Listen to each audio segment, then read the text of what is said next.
it occurred to us that it's really a good idea to pop back in here and talk to you and really engage in dialogue with you guys about deschooling and really deconstructing what that is. Sarah, is deschooling just about school? No way. Right, right, right, right. No, in my experience, it's way more about everything else, and mainly the parents, than it is about the kids and about school. And oh, did I ever tell you the story, right, of when um so my own personal experience is that I never got rid of all of my kids, right? Like I never ever got to the point where all my kids were in school before we stopped going. So my life or my story is a bit different to maybe other people, where kids have been in school, they've been the school mum, they've kind of graduated, if you like. I never graduated. I always had kids around, but I still, I was so surprised. I still had to go through my own deschooling, and it was nothing to do with my kids or learning, because actually I didn't have an issue with any of that stuff. I didn't have any fears about learning. I think because my children had been at home, apart from fairly short amounts of time, and we'd always lived this very kind of unschooly kind of life apart from school. We all viewed school as basically an interruption to our real life. It was pretty annoying. Um, so I never worried about whether they would learn to read, and I didn't care about any of that stuff. But what really surprised me was how much of my identity was wrapped up in school and that schooled world, and being a school mum and dropping my kids at school, and then the the transition into the next thing for mums, right? Like, because I Right. don't know. Well, I know your life was probably a bit different to mine, but maybe it's because I had four children. I had never gone back to work because that just wasn't practical for us, actually. I would have had to put my kids in childcare, and there was too many of them, and I just couldn't have worked out a way for that to like look okay. So I hadn't gone back to work. So I always had this idea in my head that my kids would go to school eventually, and I would then do the next thing. I didn't know what the next thing was going to be, but I knew it would be something. So there was this like line that I was aiming for, Yeah, yeah, like yeah. around about here. I was only like here, but I could see it. I'm like, I know there's a line. And one day I'm going to drop all the kids at school, and then I'm going to go do that next thing. And I was quite excited about what that might be. Some kind of work, maybe some study, I don't know, but it definitely involved having a bike, maybe doing yoga, having coffee mid-morning with friends. Like that was in there somewhere, right? And when the proposition of not getting to that line, only because that's what I'd been focusing on, which I didn't realize, by the way, was like, oh, what am I going to be then? So if I'm not going to be the mum who drops all of her kids at school and then turns into something else between 9 and 3, what am I going to be? Yeah. And that informed that kind of leap, because it's a leap of faith, really. When you can't see what it's going to look like, it's a leap of faith. Well, very similar for you actually, Lainey, but Yeah. given that you guys actually left your home and your country, so that is probably similar. You didn't know what that was going to look like. No, I didn't. And even though for me it was less about my idea about being a mom, um, it's so funny because right now I am doing so much work around identities and looking at archetypes and things like Mm. that. But I had a really strong identity to my professional self. And I remember, and I've told this in world schooling groups, and it doesn't specifically have to do with education, but it had to do with the revealing of my own deschooling process because my identity was tied into business owner, creative director, artist, alternative, performance artist, like owner of the cool loft who people came and hung out at, like all of these sort of identities around the stuff that I did, because the Mm. stuff that I did gave me meaning. And the story that I have told many times at World Schooling conferences is that shifting point for me. And our world schooling, which was really unschooling while traveling and recognizing and really fine tuning our partnership, helped us to slow down. And slowing down meant that we became present in our lives. And the identities that I used to pull on to give my life meaning were not there anymore, because I was like out of the country and I wasn't doing the same stuff. And like I wasn't even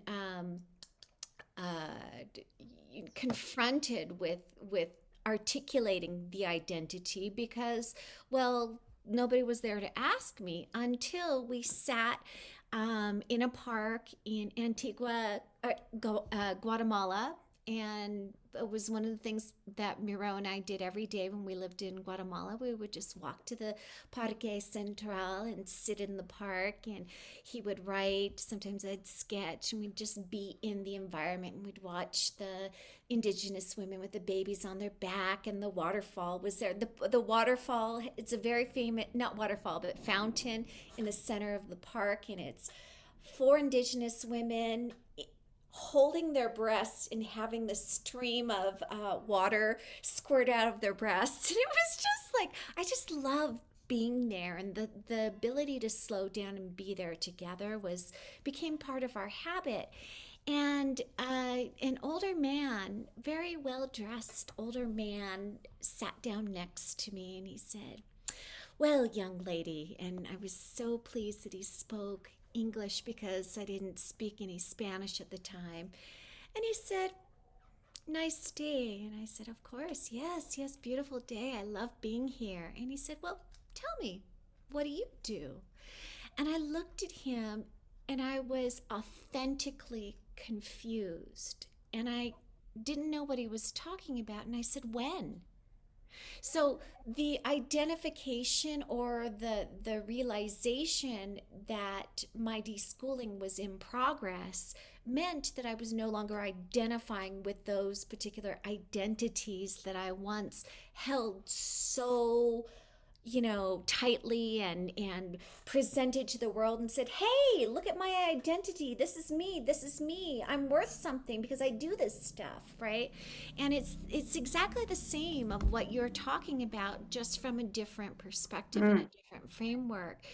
And I guess because I didn't move into it intentionally, the moment that I discovered that I actually had deschooled, because that's what we're talking about. It's not just about school, it's not just about parenting, Mm. it's about kind of shedding all of this stuff, the pretense, the indoctrination, the identities, all the stuff that we hold so tightly that we need to function in a very regimented society, right? Mothers, especially, natural mothers, must, cook their own food and make their own granola by hand, and sew their own kids clothes, or whatever the thing is, right? Like, you're going to be the crunchiest mom possible, and your badge of Yeah. honor was like the crunchiness, right? Mine Mm. was achievements in from another perspective, but it's the Mm. same thing that we both shed. And one of the things that I realized in that moment was, even though I had shed it, and I didn't go through the process of intentionally shedding that kind of identity, once I realized it, I mourned it. And that Mm. became something really real to me. Like, I needed to have the language to reflect on, well, wait a minute, I was this for, my God, my entire adulthood. Mm. I worked hard to become this status, this thing, this, I'm not that anymore. And I'm not, Mm. and we've decided not to go back to that. Who am I? And that's pretty dang powerful. Yeah. Yeah, I just had a thought that it's just coming to me, so it'll just take me a second to get the right words. In the meantime, I want to say But hi to Angel and to hi to Rachel. Thank you guys for joining us. This was an unplanned. Sarah and I, like in our free time, we like to just get together and chat and talk philosophy. And we're like, let's just do this in a live because you and I are so, there's such a, what is it? When you work together very well, not just synchronicity, but cohesion. What's the word? I know, but I just got a little bit like, What? I want, Do your thing, honey. no, like it's nearly 2 years since I saw you in real life. Oh, Oh, it's such a long time. I know. Fuck. Sorry. No. Anyway, that's such a long time ago. Wow. I wish I Gonna could make me see cry. you in Stop real it. life. You know I Oh, tear up so easy. I know. Anyway, so this is my thought, right? That Yeah. this is what deschooling is, right? I'm going to try and make it in a nice, beautiful little package. This is the danger when you don't do this work, because I did it. Yeah. Before I had children, I had a corporate job. I worked for the government, but in a corporate function. And I was really good at my job. I was very efficient and very effective, a high performer, I guess you would say. And when I left the job to have my first child, and then after she was born, I went, oh God, I can't go back to work and leave my child. I literally picked up my identity and just like transferred it. So I continued to be super effective and a high performer, but at motherhood. And so I was still holding on to the same identity of having to achieve certain things and being recognized and acknowledged for those achievements, right? And then I had more children, and then I did the same thing, what Lainey suggested. I was like a crunchy mum. And so I just, again, I picked up the identity and I just put it on top of the crunchy mum. And so then I was a high performing crunchy mum, right? Any of you who are high performing crunchy mums know what the fuck I'm talking about. It means you get up at 6 a.m., you bake bread, preferably sourdough, and you've made your own starter. Your children eat nothing but homemade food, all organic. And they mainly, like, they can't play with plastic, God no. Preferably no TV. And like you sing a lot, maybe read books and like, you know, go play with dirt and shit like that. And you literally, what I had done was just continually like reshaped my identity, but none of it was really me. And so what Lainey was talking about just then was just actually peeling back all the layers that we put around ourselves, which becomes part of our not only identity but protection, to get to the real you. Guess what is amazing about the real you? It can be whatever the fuck you want it to be, right? So like my kids eat so much fucking processed food right now because they love it. And we've been like traveling and we don't have a blender and a food processor and bloody Thermomix and a dehydrator and a water filter. I don't have all that stuff, chickens in the backyard. I don't have all that stuff now, right? We left that stuff in Australia. So I get to be me, my kids get to be me, and that can be daily, whatever we choose that to be. But it's something that is beyond the layers. It's like what you get to when you unpeel all the external stuff, which doesn't matter. It's your essence. And your essence is, it can be whatever you want it to. It can be whatever. It's not even what you want it to be, actually. It's not what you want it to be. It's what you actually are. Yeah. You know, I've been doing a lot. I just mentioned I've been doing a lot of work around archetypes, and there are so many different archetypes, but you know, they all of the archetypes exist in our culture, and they're part of our collective consciousness or the collective psyche, as Jung says, and they're meant for us to use, to access, to give us strength and abilities and identification through our development so we can explore different aspects of Mm, ourselves. And what happens a lot of times is we over identify and we use this as a mask to put on. mm, There's the caretaker archetype, right? And that's the mom, and it's all of the aspects and attributes that you just described, but it was only expressed through Sarah's perception, right? But when you mm, put that on as a mask, we tend then to do two things. We hide behind the mask, and we tend to repress some of the other parts of ourselves because we want mm, this mask to be seen. And then we over identify with these things. And hiding behind a mask is different than using it as strength and power. And somehow, identity in our culture is so important. This is why I put on makeup every day. This is why, I mean, I'm from California, right?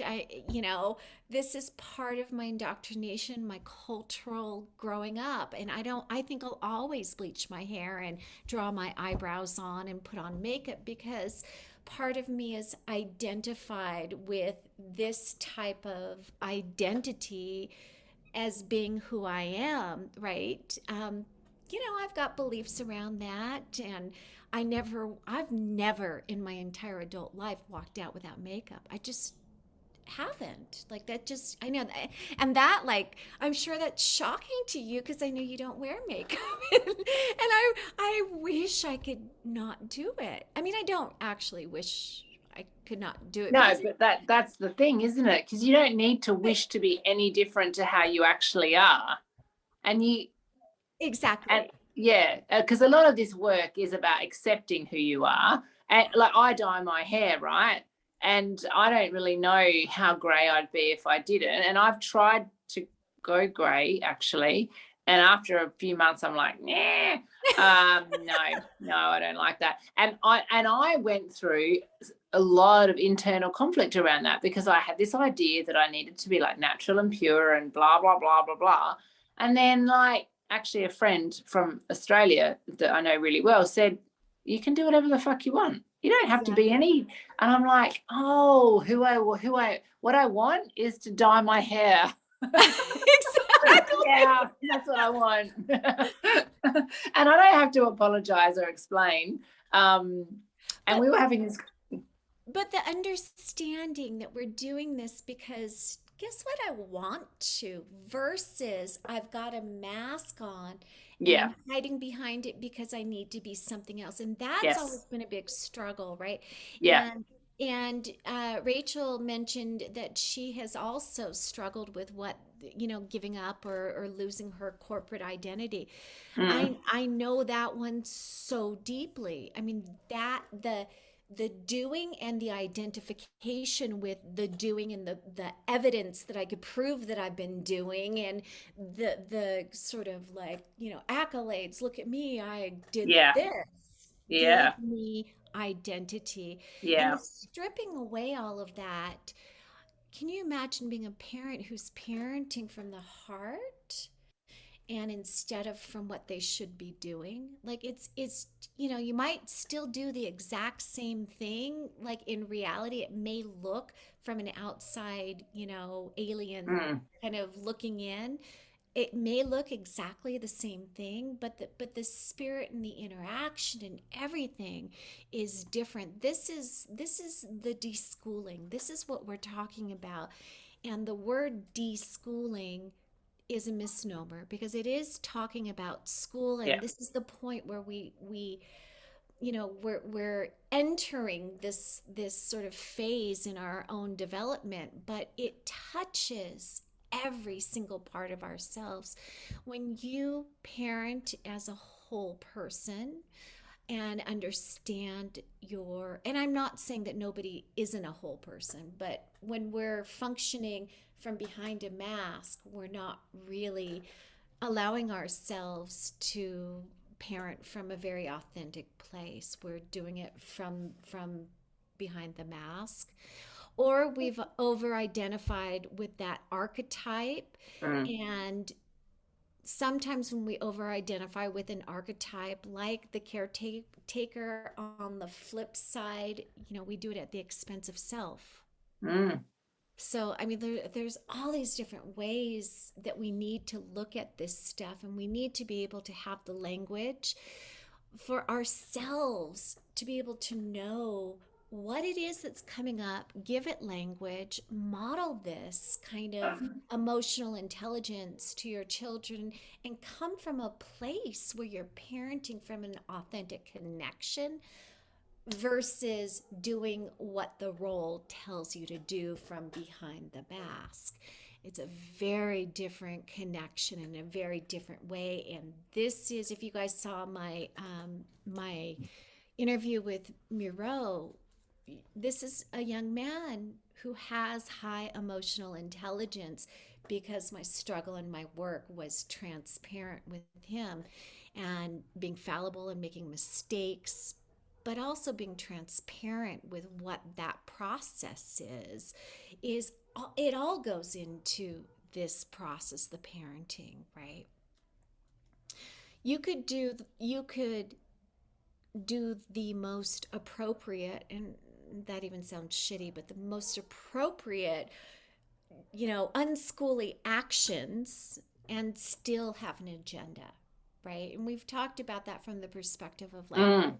peaceful parenting. And when you're running on an agenda and not listening and hearing what's going on inside of you and manipulating, you're not really connecting. And so, Mm. even though the circumstances, you're doing everything right, and the alien watching from the window sees the exact same thing as somebody who's doing their internal work, they don't know the difference from the outside. But Mm. those in the scenario and in the situation do know. You can feel the Mm. difference between connection and manipulation. It's Yeah. it's big. Mm. And that's the link actually between how we connect in our family and what we have decided or perceived to be our identity, because that agenda and the expectations are so linked to the identity that we're living in. Like if I am going to be a crunchy mum, and my, even if I'm an unschooling mum, so my identity is my children are a certain way. We eat certain food, we engage in certain activities. So yeah, like they're self-directed learners, they're child-led within the parameters that I have set based on my identity as a crunchy mum. Exactly. And I can speak to that because that is my lived experience. So then when my kids want to go to McDonald's, I'm likely to sneak in some really subtle coercions and manipulations that reinforce my identity as a crunchy mum. And a crunchy mum does not let her children go to McDonald's, and in fact is likely to wear it as this, yeah, like this badge of honor that they haven't been to McDonald's. Did you know that mothers actually compete based on how many times their children haven't been to McDonald's? Like that's a real thing, right? And you can like win a special prize.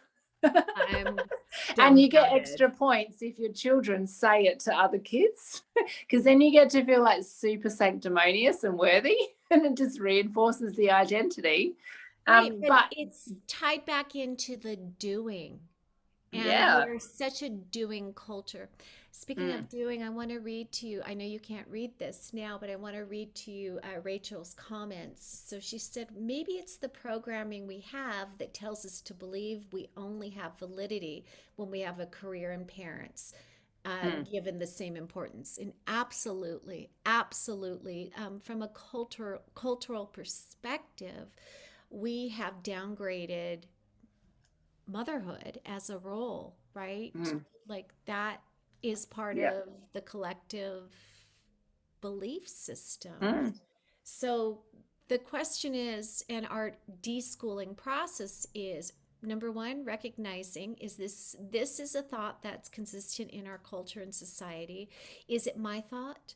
If it's not Mm. my thought, or even if it is my thought, is it valid to me? Am I in alignment with this? And if it is no to either of those questions, how do I then change that belief, right? Mm, Because you're running your comparison of self through a filter, through a thought that may not be yours or in alignment with you. mm, And that makes the conflict that first the recognition and then the conflict inside of yourself that you will experience through triggers, fears, judgments, all of that stuff that we talk about in our deschooling program. Because I mean, it's not about the school; it's about us. mm. Rachel, is there a better word for us to use than deschooling? I mean, sometimes we call it unlearning and Unlearning. deprogramming often, don't we? I mean, the history of this work that Lainey and I do, just to give you some context, is that we work with parents typically who have come from school and are moving into something else, right? And so the term deschooling is like a popular term that's generally recognised by people in alternative education as meaning that period of transition. But what Lainey and I both have noticed in our own journeys is that this deschooling naturally, once you open yourself up to the opportunity, extends far beyond A, our children, B, school, and C, any measurable time frame. And it becomes about questioning everything, unlearning, peeling back the layers. And we just know that because of our experiences as parents embarking on this journey of alternative education in varying forms, and because of our kids.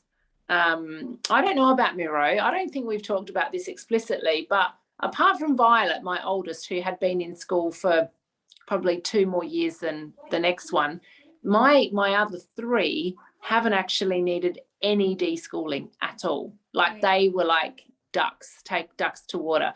The only person in our family that needed any intentional deschooling, well, probably Dylan still needs more, but it was me. Yeah. It was me. And I realized there was this one day, I can still remember it, right, that we'd been out of school for like ages, like, I don't know, maybe a year, I can't really remember. And I'd sort of let go of, like, making particular meals and trying to get the kids to like sit down and read a book. I'd let go of all of, the kids were into gaming. So I'd worked through all of that stuff around digital technology. And they'd entered this new phase of not really needing me a hell of a lot. And when you're the mother of small children, you are needed constantly. And in fact, you don't even need to think about what you're going to do next, because they'll be like right here telling you what they need next. You don't have 10 seconds to do nothing at all. But they entered this new phase where they were either gaming or playing together. They'd all just got to this age where they could all play together. Like Violet, there's about 2 years between each of my children, and the youngest must have been like 3, maybe around 3, and she was able to like follow instructions and kind of get on and do what the others wanted her to do. And the oldest was like probably 10, and so she was still in that period where she was playing, engaging in imaginary kind of play. So the 4 of them went through this, I might add, it was a quite short period of all playing together all day, every day. Yeah. Wow. It wasn't that long. That's why I remember it. It was like, oh my God, they're all playing together. And they would go outside and they would put together these like plays, and they would be at it for hours and hours and hours. And I was like, I don't know what to do, because no one's asking me for anything. And my job has been to be constantly on tap for my children for quite a few years. And now I don't even have school run to define my days. And I realized I was bored. Yeah. Because I'd never had free. Yeah, I'd literally gone from quite a demanding corporate job to motherhood, and I just kept having babies. And for the first time in a really long time, I had like half an hour where no one spoke to me. And I was like, holy crap, I don't know what to do. So it was very, very similar to a child who's had their time controlled in the school environment and scheduled, and having other people tell them how to spend their time, suddenly not being in school and not having anyone tell them what to do and not knowing what to do because it's so foreign to them. That was me.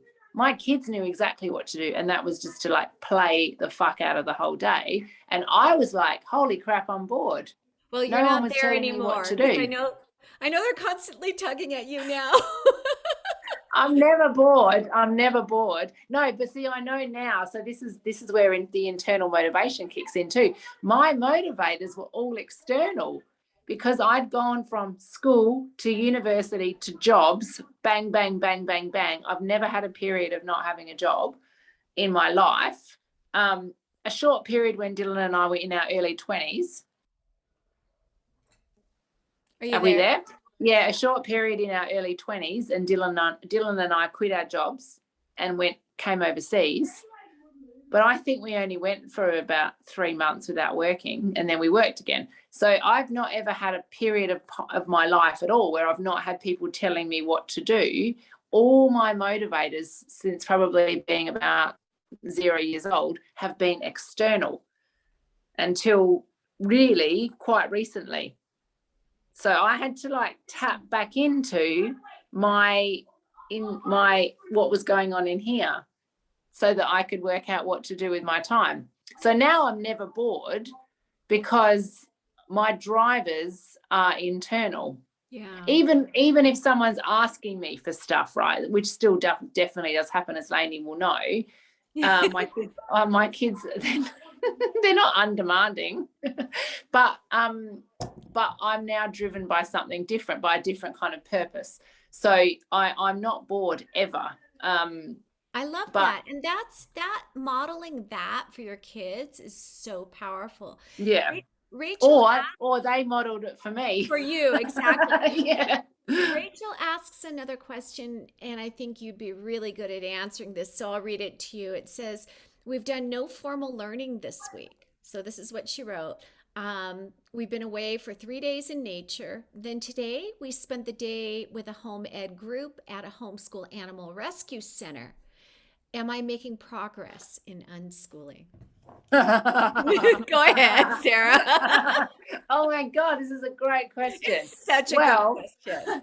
I mean, I'll start by saying, why do you need me to tell you if you're making progress? Yeah. Like, why do you don't need to hand that power over to me or anyone.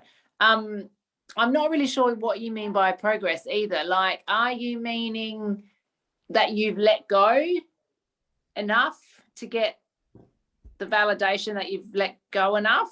Is that what you mean by progress? Are you meaning you've not scheduled heaps of stuff in and so you've made progress because you've not needed to do that? Is that what you mean? And I actually think you should ask your kids what they think, and what are you moving from? So are you moving from a model or a system or a life where the kids have been really scheduled and so this week's felt really chilled out? Because I mean, if you need to measure progress, which you don't, like, that's the whole point, particularly if you're wanting to move into unschooling. I mean, progress doesn't mean what it does in the rest of the world at all. Have you had fun this week? Is everyone happy? Have people had their needs met? Are the kids really like relaxed and seeming like they're thriving?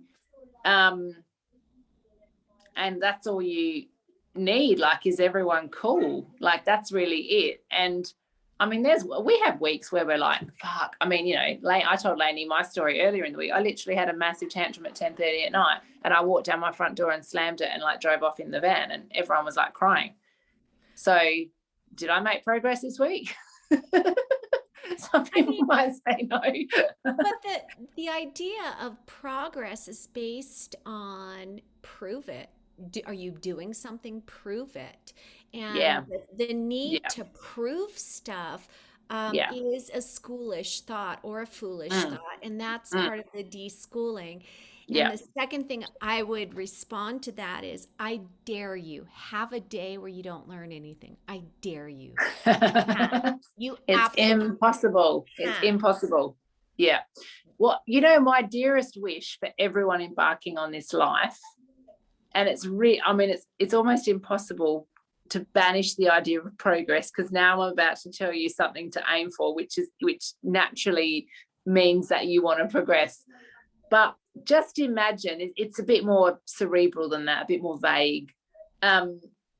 Imagine a time where you are with your kids and you are just not thinking about what they're doing or what they're learning, and they're doing weird ass shit which kids do, and you're just like your heart is about to explode out of your chest. And this can even happen when they're doing stuff that you actually once thought you would be so abhorred by, shit that they do. Just, oh my God, they're just like, the kids are just, they just do very funny things, and they're not even trying to be amazing. But sometimes you look at them and you're like, oh, I made that. And you're not thinking about what they're learning. You're not thinking about a result. You're not thinking about progress. There's no measurement. It's just like overwhelming, heart bursting, like, oh, fuck. Like that. I'm not saying you should aim for anything, because we're about the opposite of aiming for stuff. But imagine if you could live the majority of your life in that state and not worrying about what they're learning. That is the closest that I can describe to really surrendering and enjoying and loving what is in that moment, that's unattached to an outcome. It's like it's the example, the definition of that man in that in the plaza asking me what I do and answering with when. That's the knowing that the identification is not what's important, right? I just want to, since you can't read the comments, I want to read to you Rachel's follow-up, and then Raquel is here. Hi, Raquel. And then Marnie left a comment. So let me get to Rachel's first. She wanted to acknowledge, yes, the kids are happy, and they had a happy few days when she was off. And then she said that she had a day very similar to your day, Sarah. Totally fed up with everything, and so many people in her family not pulling their weight. And then I know that's another. Oh, and Rachel White is here, so I'll read hers too. Did you want to respond before I move on to Marnie's to Rachel again about her comment about people not pulling their weight? Yeah, I mean, I think that was similar to what I might have had my tantrum over. So I hear you, I feel you. And Lainey and I often talk about autonomy, right? We talk about autonomy a lot, and sovereignty, and in a world where we have all been so controlled, and we find it really hard to know how to navigate our own personal power in relation to somebody else's personal power.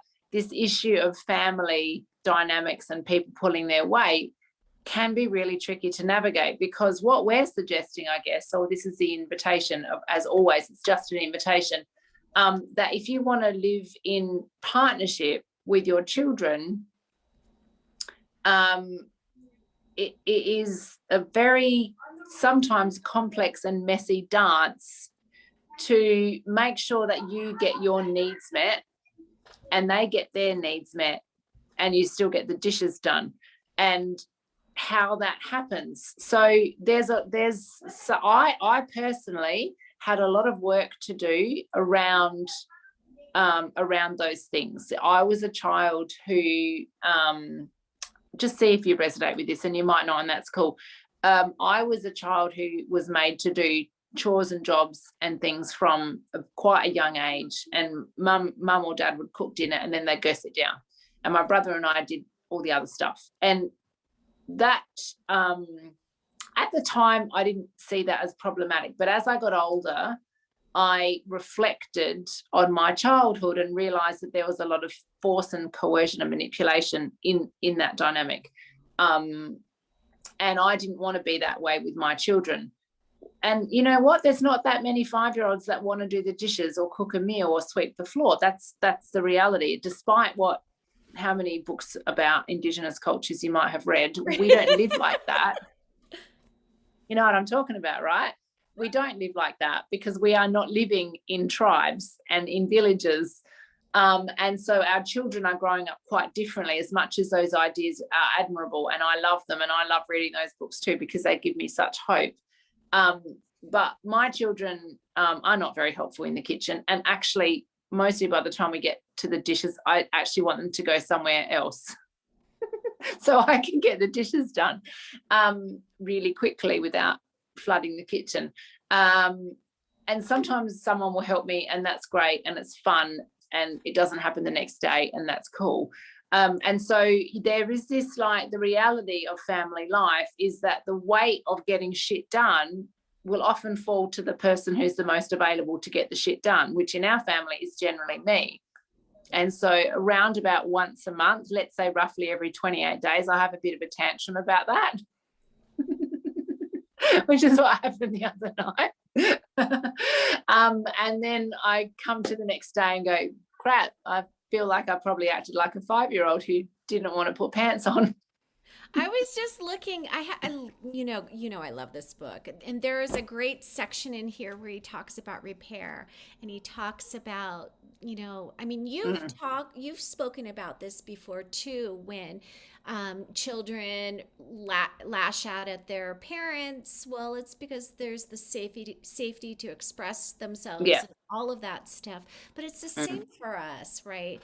Yeah. And understanding and using the strategy of repair afterwards means that you've closed this conflict, you've owned what you've done, you have, transparently walked up to your family and said, I'm sorry, here's where I was, here's what I did. And it's also modeling emotional intelligence. There is no shame in blowing up. No. There just isn't, and that was something that I had to learn. I shut down my like Miro never heard me get mad ever. Can you imagine being raised by a mother who never got mad? Well, that's because I swallowed all of those things because I didn't want to be like my mother, because that was the Yeah. only other option. In my perception, it was either be like my mom, who yelled at me and gave me PTSD, and my body shakes when I hear people yell because it activates my PTSD from growing up constantly being yelled at. Or I could be the mom who never yelled or got angry. And so that became a process of a lot of shit that I had to repair too. So like, I'm so respectful, but understanding where I fell short in the sort of, the balance. I love to hear stories of you blowing up because I didn't do that. And still I've got a lot of, stuff that is repressed in the form of my trauma work that I still have to work through, but recognizing that it's there, right? Tell me more blow up stories. I love it.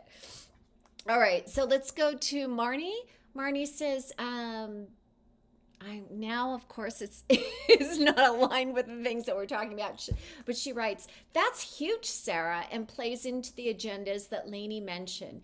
If mom is bored, this is about the boredom. If mom is bored, she may look at her kids to satisfy her emptiness. The realization that satisfaction That is a comes really from good within. point. That is such a good point, Yeah, because that really, that's so relevant. That leads into, again, it comes back to this identity. It leads into this idea that mothers in particular have around their children validating them.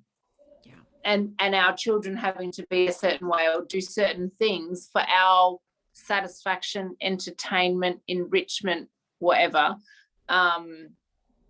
That my children, and when you go, there's a transition anyway. When you go from having young children and you're sitting on the floor and you're doing puzzles and you're crafting and you're playing dolls and tea parties and then you're making food, and your children literally think you're the best fucking thing in the world, right? They just want to be with you all the time. And then they start moving away naturally anyway. They spend a bit of time going over there and they don't talk to you for a bit, or like, and then you're like, oh, I don't really know what to do now. And there could be a temptation in some parents to kind of go, well, if I'm not engaging and playing and doing that stuff with my child actively, what am I now? And that's probably even more so when you've been doing it for a really long time. Our children are not there to validate us. That's not their job. So yeah, the idea that our entertainment and activity is wrapped up in them is really one of those big things, I think, particularly with unschooling, because we're also talking about breaking down this idea of explicit teaching, where a parent, instead of being a teacher, is actually the facilitator, which looks really different. So you're also not being a parent who's like standing there making, like telling the kids all of the amazing stuff that you know about really interesting shit, right? Because our children are actually finding out that they don't want to stand there hearing like 3-hour lectures about like Egypt or World War II, even though we like know heaps of stuff about it. Like they are not interested. They want to go learn about Pokemon and playing Tokaboka and anime and like, you know, whatever.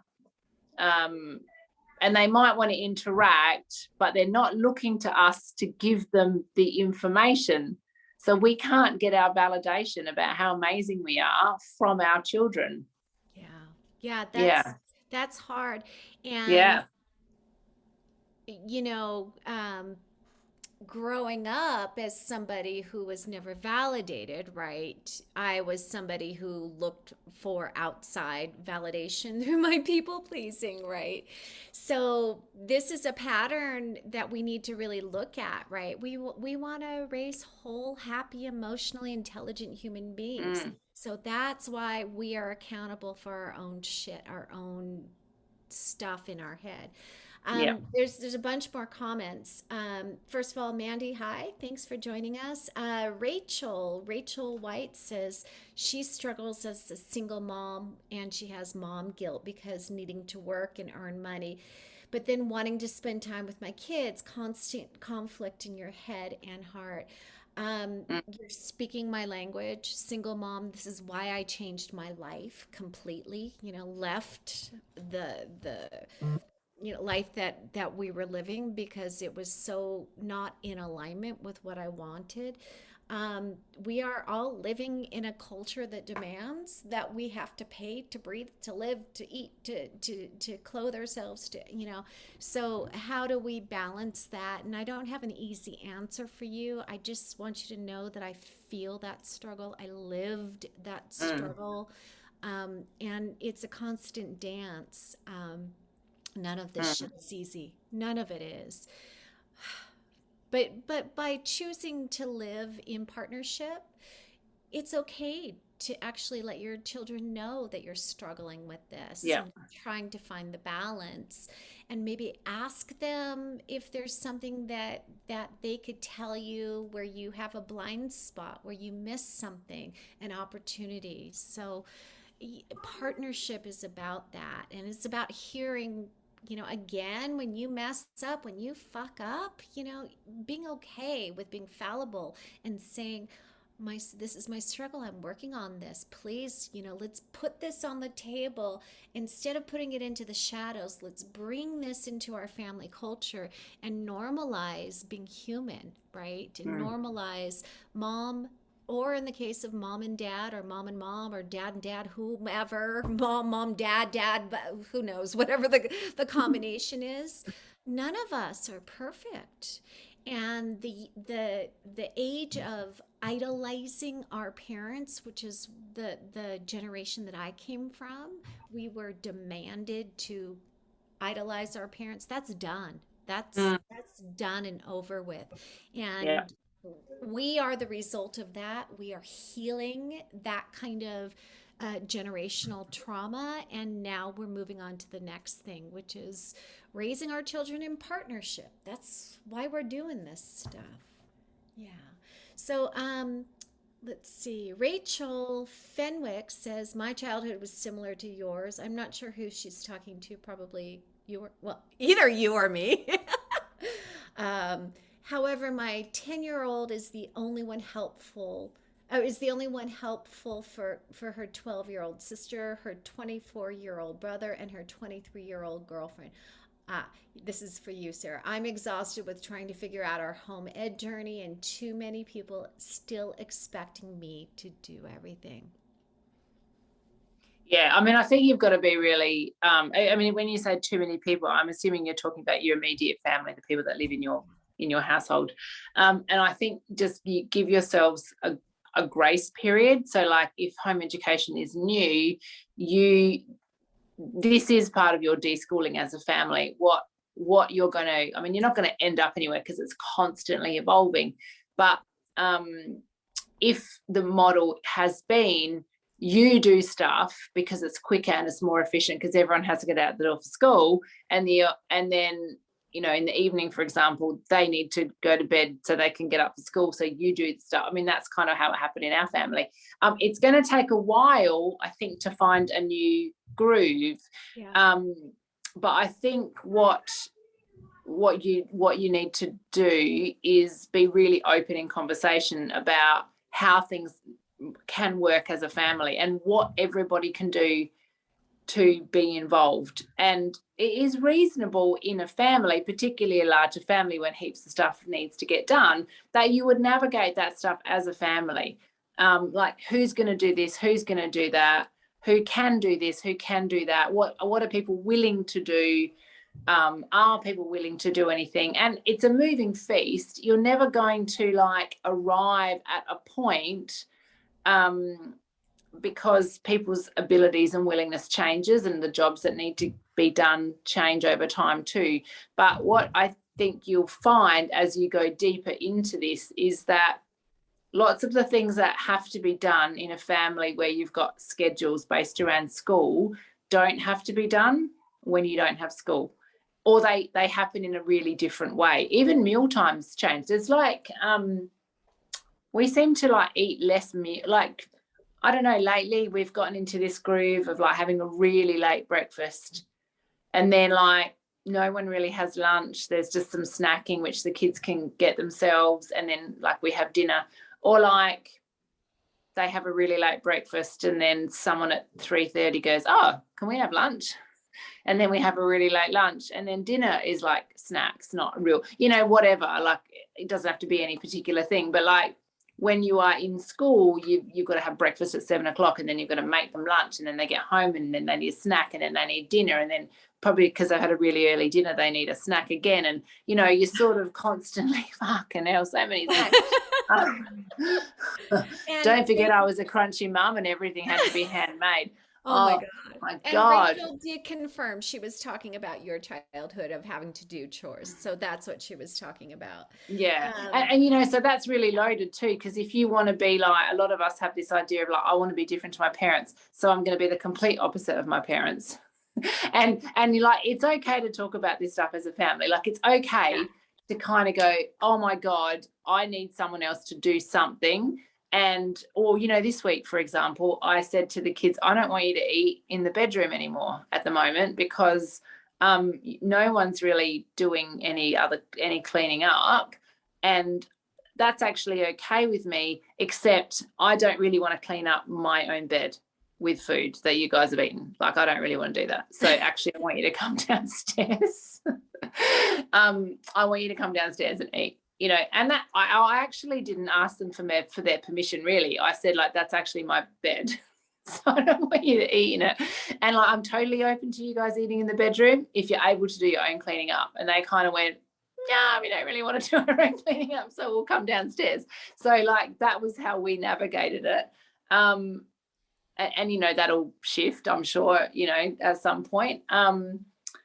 So there's no end or no bounds to where this idea of deschooling and unlearning can go, because then you start to look at stuff like, where are people eating? How are you using the rooms?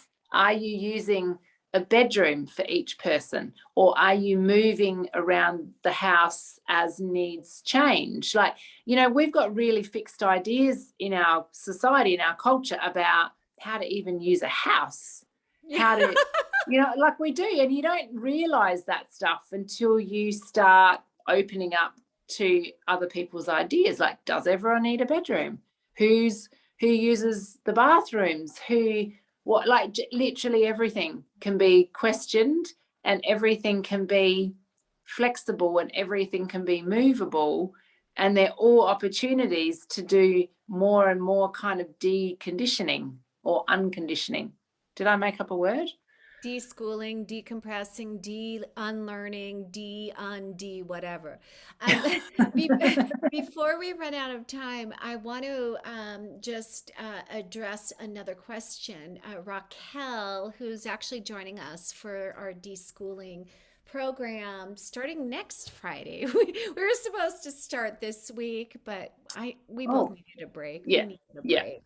Um, but Raquel says she's struggling on how happy her 11-year-old is.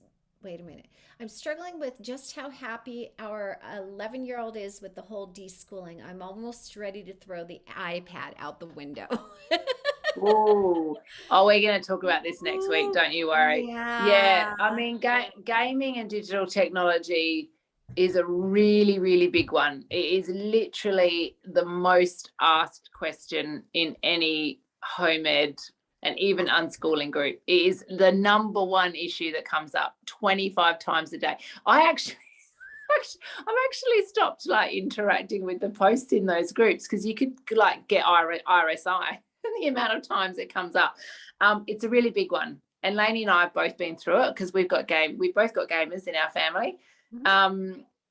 And we're not going to give too much away, because Raquel, if you're doing our deschooling course, you're going to do this work, right, starting from next week. Yeah. It's to do with fear. It's to do with the idea you've got in your head about how children should be, and then of course the opposite of that, how they shouldn't be, which is where your fear sits.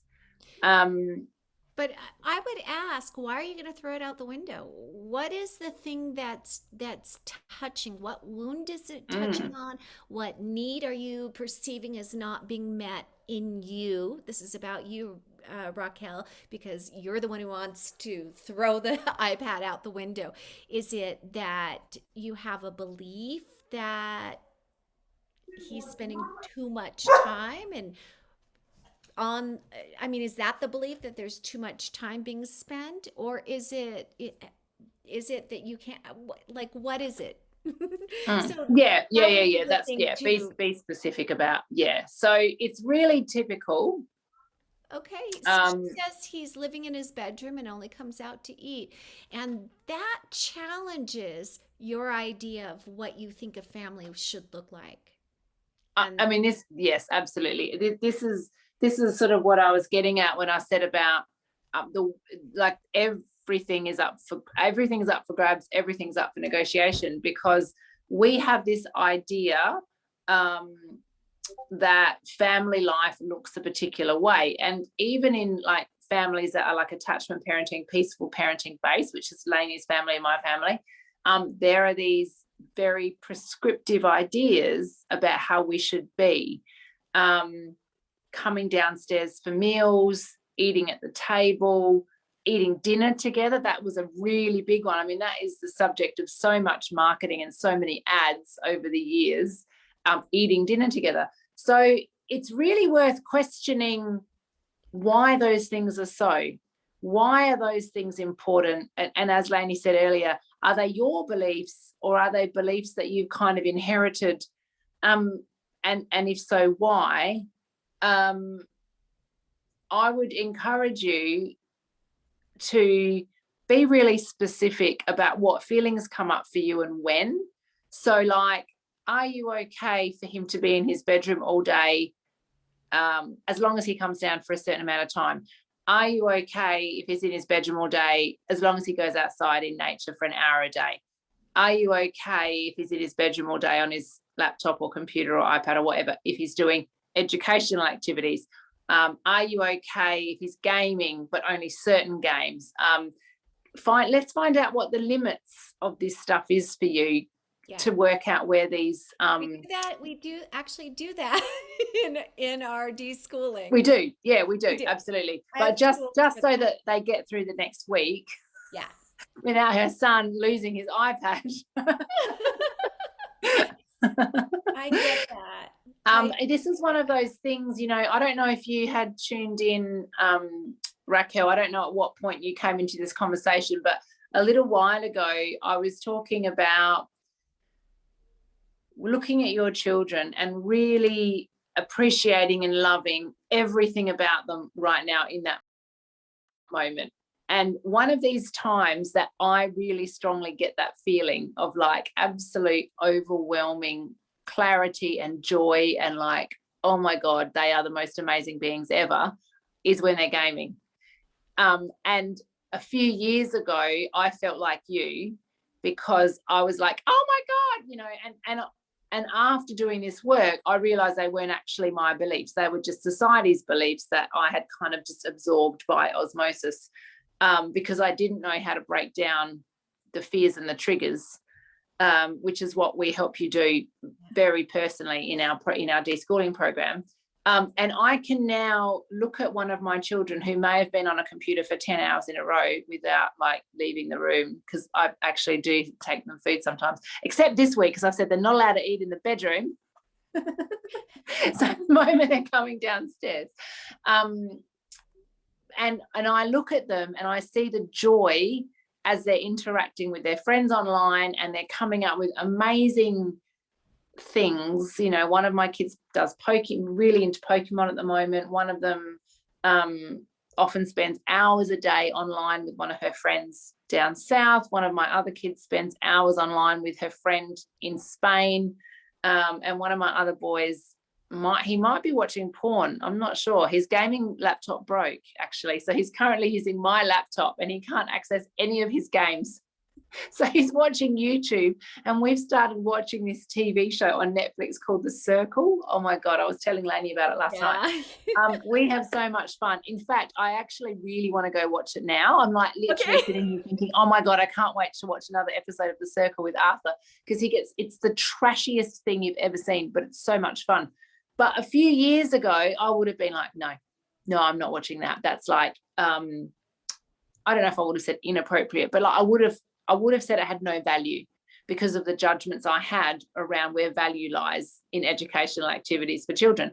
And so I would have stopped myself from enjoying these moments of connection with my kids. So again, I don't want you to think about achieving things, but think about where there's opportunities for connection, because that changes everything. If you can be invited into your child's world, and you can be invited into what they love, which I promise you they do when they know you're open, like 100%, there's so much joy and fun to be found in places that you could never, ever expect or imagine.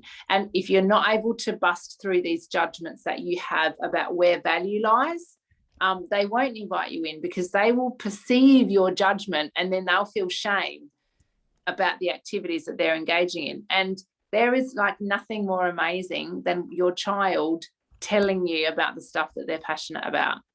And you will start to notice that the learning happens absolutely everywhere. And so there is no one thing that holds more value than another.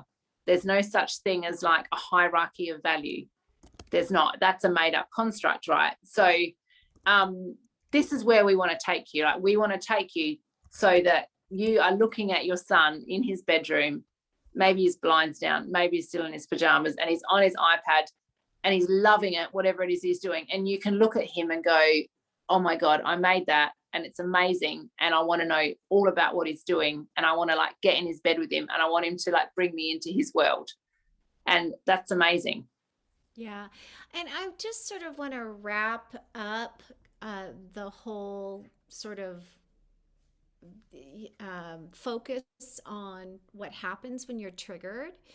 When you're triggered, you are running belief systems and there are habitual thoughts that are running in the background. And that is the kind of thing that we have tools in our deschooling course to unpack. And the practice of unpacking and looking at those, sort of pulling it all apart and examining what's there, by doing this and using these tools, this is part of the deschooling or the questioning your thoughts or all of that stuff. We don't have the perfect word for it. The moment that you are well, the goal of doing all of this stuff is not to have that emotional response anymore. So you can observe him, as Sarah Mm, said, gaming or on his iPad or being in his room for 11 hours, and you're not getting triggered. Because when you react from triggers, the emotional response, you're not acting in a space of connection. You're mm, acting in a space of limiting beliefs that are playing in your head. So that's the third person in the room, right? mm, So if you're not triggered by that, you recognize that comes up and you're not feeling that emotional sort of upheaval, you mm, can then respond in a way that is rational and in the most loving and connective way for you and your family. So that's the point, the goal of all of this.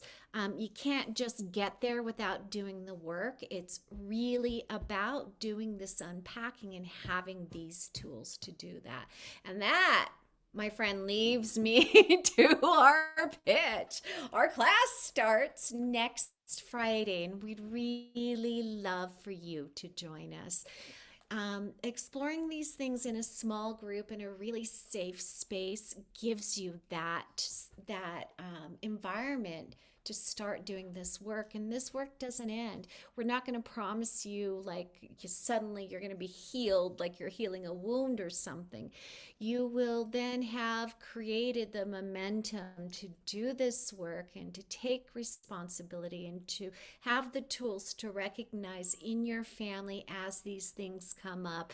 But it's an ongoing process. Again, my son is 22 and I still have lots of stuff that I'm working, depending on the amount of trauma that you've had in your own childhood. We all have our stuff to unpack. mm. So anyway, that's happening starting next Friday. Please, we've kept the price down. If you're interested, you owe it to yourself. This is a support on your journey, and it's our honor, Sarah's and mine honor, to be there for you. And there's Carlos. I don't know what's going on. Do you hear him? Yeah. Yeah. My dog is like, "Rah!" Who knows? All right. So, did you have anything else that you want to add? I mean, we could put the link into the comments, but I appreciate everybody that's logged in and been a part of this conversation and engaged. Yeah. Thank you. Thank you for Thank you. sharing. Yeah, it was good. It was literally the most fun you could have on a Friday night talking Yeah. about deschooling. Love it. I love it. I love it too. All right. Right, I'm off to go watch an episode of The Circle with my 9-year-old. I might I have hope to he's download it. oh, it's fun. It's so much fun. Arthur would get such a kick out of it if he knew you watched it as well. Yeah, yeah. Okay, perfect. Yeah. Well, let him know I'm Okay. considering it. All right, everybody. Okay. Thank you for your time. Bye. Night.